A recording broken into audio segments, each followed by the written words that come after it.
Startup एक young company को कहते हैं जो बनाई जाती है एक या उससे ज़्यादा एंटरप्रेन्योर्स द्वारा किसी समस्या को सुलझाने के लिए जो अभी तक किसी आसान तरीके से नहीं सुलझी गई है। ये रही स्टार्टअप की डेफिनेशन। अगर स्टार्टअप समझना इतना ही आसान होता तो मैं आपको ये डेफिनेशन लिख के दे देता और आप समझ जाते, लेकिन अगर आपको सही में समझना है तो ये पूरी वीडियो देखें। हम रोज खबरें सुनते हैं कि इस स्टार्टअप ने ये अचीव कर लिया, इस स्टार्टअप फाउंडर ने ये कांड कर दिया, लेकिन हम अभी तक समझ नहीं पा रहे कि ये स्टार्टअप है क्या।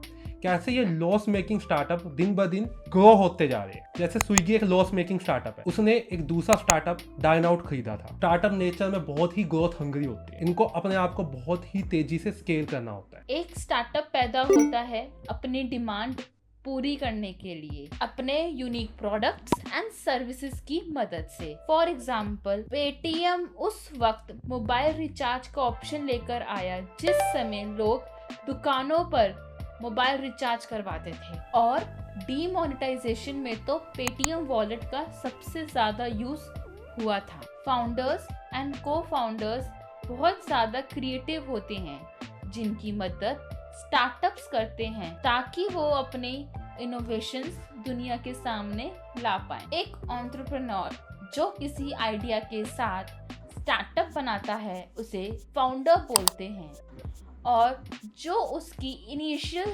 स्टेजेस पर मदद करता है उसे हम को फाउंडर बोलते हैं। फॉर एग्जाम्पल, गौरव मुंजाल ने अनअकैडमी स्टार्ट किया था, जिसके बाद एक टॉपर ने उनका ये स्टार्टअप ज्वाइन कर लिया और वो बन गए को फाउंडर, जिनका नाम है रोमन सैनी।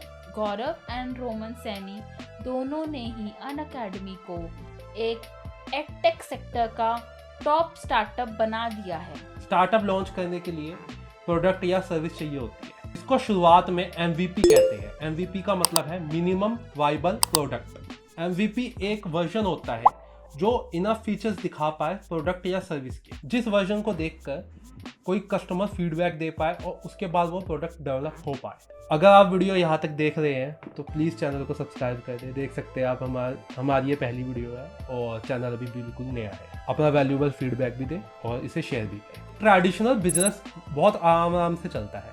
उसका मेन गोल होता है प्रॉफिटेबिलिटी, कि जैसे प्रॉफिट आएगा वो अपने आप को एक्सपेंड करेगा और जहाँ से प्रॉफिट आएगा वो वही काम करेगा। जैसे हमने आपको पहले बताया कि स्टार्टअप ग्रोथ हंगरी होते हैं, वो हंगरी होते हैं स्केलेबिलिटी के लिए, और इसी स्केलेबिलिटी के लिए उनको चाहिए होता है फंड लेने के काफ़ी तरीके होते हैं, जिसमें से एक है बूटस्ट्रैपिंग। बूटस्ट्रैपिंग फाउंडर्स द्वारा लगाया गया पैसा को बूटस्ट्रैपिंग बोलते हैं। इसमें वो अपने फैमिली फ्रेंड से भी पैसा ले सकते हैं। अगर वो अपनी सेविंग्स भी लगाना चाहते हैं तो वो भी इसमें लगा सकते हैं। कोई इंडिविजुअल अगर किसी स्टार्टअप की इक्विटी के बदले इनिशियल स्टेजेस पे फंडिंग देना चाहता है तो उसे हम एंजल इन्वेस्टर बोलते हैं। इक्विटी कंपनी की हिस्सेदारी को कहते हैं। जैसे कि कोई इंडिविजुअल कोई स्टार्टअप स्टार्ट करता है 1 लाख की कैपिटल से, तो उसकी उस स्टार्टअप में 100% हिस्सेदारी होती है। कैपिटल वो पैसा होता है जो कोई भी बिजनेस स्टार्ट करने पे लगाते हैं। हम उसी इंडिविजुअल का एग्जांपल लेते हैं जिसे 1 लाख रुपए का स्टार्टअप खोला है और उसकी 100% इक्विटी है। उसके स्टार्टअप में कोई इन्वेस्ट करना चाहता है 10,000 रुपये, वो 10,000 रुपये इन्वेस्ट करना चाहता है 10% इक्विटी के बदले, और जो स्टार्टअप फाउंडर है वो भी रेडी है कि हाँ जी आप इन्वेस्ट कर लीजिए। स्टार्टअप फाउंडर ने उसको 10% इक्विटी दे दी 10,000 रुपये के बदले, तो स्टार्टअप फाउंडर के पास बचे 90% हिस्सेदारी, जिसको हम बोलेंगे 90% इक्विटी, और जो न्यू पार्टनर या इन्वेस्टर आया है उसके पास बची 10% इक्विटी। VC या वेंचर कैपिटलिस्ट ये भी फंडिंग देती हैं इक्विटी के बदले। इन्हें फर्म्स कहते हैं। ये फर्म्स का काम होता है स्टार्टअप्स कंपनीज को फंडिंग देना और उनके बदले में रिटर्न्स लेना। सीड फंडिंग भी एक तरीके का टर्म है जो इनिशियल कैपिटल देती है। किसी भी स्टार्टअप की फर्स्ट फंडिंग सीड फंडिंग भी कहलाती है, जो कि इनिशियल कैपिटल होती है। सीरीज फंडिंग तब होती है जब स्टार्टअप हर फंडिंग राउंड के बाद ग्रो होता है।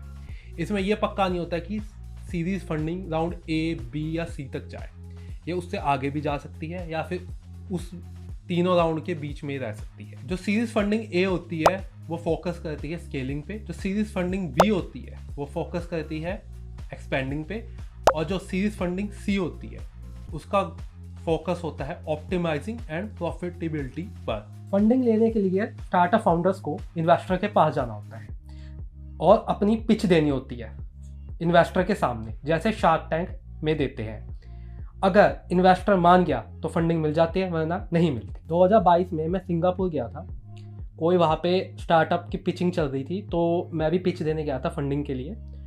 तो वहाँ पे मैं सिलेक्ट तो हो गया था सीड फंडिंग के लिए, वहाँ के इन्वेस्टर मान गए थे कि हम आपको सीड फंडिंग दे देंगे। लेकिन हुआ ये कि सिंगापुर के रूल्स के अकॉर्डिंग आपको अपना स्टार्टअप सिंगापुर में ही रजिस्टर करना पड़ेगा, तभी आपको फंडिंग मिलेगी। मेरे लिए ये पॉसिबल था नहीं उस समय, इसलिए कोई डील हुई नहीं और ना मैंने फंडिंग ली। फंडिंग स्टार्टअप को तेज़ी से बढ़ने में मदद तो करती है, लेकिन उसमें इन्वेस्टर इसलिए पैसा लगाते हैं कि ताकि वो भी बहुत जल्दी रिटर्न उठा सके। दिक्कत ये है कि इसमें रिस्क बहुत ज़्यादा होता है। जितनी जल्दी ये वादा करते हैं कि आपको रिटर्न मिलेंगे, उतनी ही इसमें जल्दी होती है कि आपको लॉस भी मिले। ज़्यादातर स्टार्टअप इसलिए लॉस में है। इन्वेस्टर से मिली फंडिंग स्टार्टअप्स को ज़्यादा तेज़ी से बढ़ने में मदद तो करती है, लेकिन जो इन्वेस्टर उसमें पैसा लगाते हैं, जो उनको फंडिंग देते हैं, वो भी ज़्यादा रिटर्न्स कमाना चाहते हैं कम समय में। कम समय में रिटर्न्स तो कुछ ही इन्वेस्टर कमा पाते हैं, लेकिन ज़्यादातर लॉस में भी जाते हैं क्योंकि इसमें बहुत ज़्यादा रिस्क होता है। स्टार्टअप्स उन मार्केट में घुसते हैं जो खाली हैं और ऐसे प्रोडक्ट्स बनाते हैं जो अभी तक बनाए नहीं गए हों, लेकिन उनकी डिमांड बहुत ज़्यादा होती है। फॉर एग्जाम्पल, पेटीएम ने डिजिटल पेमेंट्स एंड ट्रांजैक्शंस की मार्केट खुद बनाई है, जिसके पास जितनी इक्विटी उतने ही वोटिंग राइट्स। किसी भी स्टार्टअप या कंपनी को चलाने के लिए टॉप मैनेजमेंट होती है एंड वो एक बोर्ड बनाती है, जिस बोर्ड को चलाते हैं डायरेक्टर्स। स्टार्टअप में ये डायरेक्टर्स होते हैं फाउंडर्स एंड इन्वेस्टर्स। इन्हीं को बोर्ड ऑफ डायरेक्टर्स कहते हैं।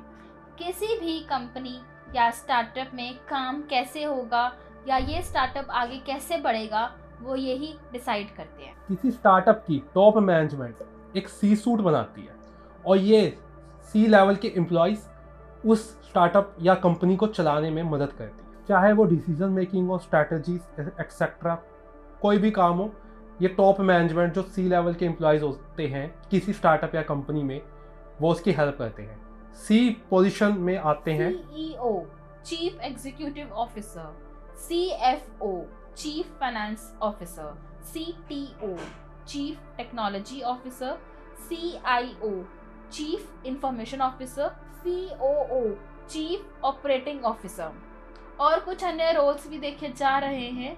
CSO chief sales officer, CPO chief product officer, CDO chief data officer, CHRO chief human resource officer and etcetera. किसी दो या उससे ज्यादा कंपनी को एक कंपनी बनाने को मर्जर कहते हैं। किसी कंपनी या स्टार्टअप के कंट्रोलिंग स्टेक खरीदना, जैसे 51% खरीदना, उस कंपनी का एक्विजिशन कहलाता है।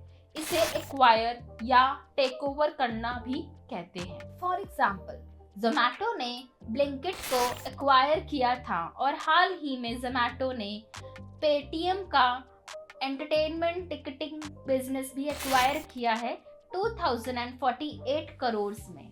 किसी स्टार्टअप के पास इतना कैश रिजर्व है कि मान लीजिए वो 3 महीने तक उस कैश रिजर्व पर चल सकते। इसी को हम बर्न रेट कहें। 3 महीने का बर्न रेट है उसके पास कि वो स्टार्टअप अपने कैश रिजर्व पर चल सकता है। स्टार्टअप की लाइफ साइकिल में एक पड़ाव आता है जिसे डेथ वैली कर्व कहते हैं। इसमें स्टार्टअप ने अपने ऑपरेशंस तो स्टार्ट कर दी होती है, लेकिन कुछ भी रेवेन्यू कमाया नहीं होता है। इसमें स्टार्टअप अपनी शुरुआती फंडिंग पे ही गुजारा करता है।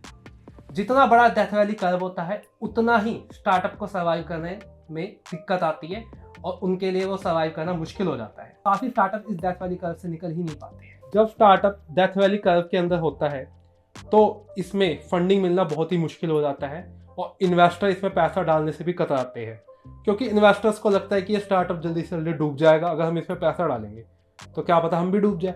स्टार्टअप की बात हो रही है तो देखिए, ये वाओ मोमो भी एक स्टार्टअप था। आज की डेट में इन्होंने अपनी दूसरी ब्रांड भी निकाल दी, वाओ चाइना।